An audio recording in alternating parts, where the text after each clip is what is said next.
Fl-ewwel 3 xhur tas-sena t-Toroq Maltin raw medja ta' 39 inċident ta' traffiku kuljum.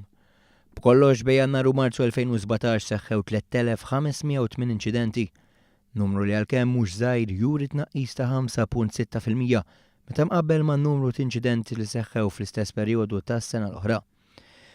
Minn dawn sitta kienu fatali li raw 4 sewwieqa passiġġieru raġel li kien miexi fi triq jitilfu ħajjithom.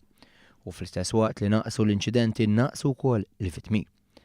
Skont statistika tal-Uffiċċju Nazzjonali tal-Istatistika dawk midruba f'inċidenti ta' traffiku naqsu bi kważi 14% meta mqabbel mal-2016. Minn 403 persuni midruba jew li tilfu ħajjithom 244 kienu sewwieqa. L-akbar ammont inċidenti seħħew nhar ta' ġimgħa filwaqt li nhar ta' tnejn indarbu l-iżjed nies.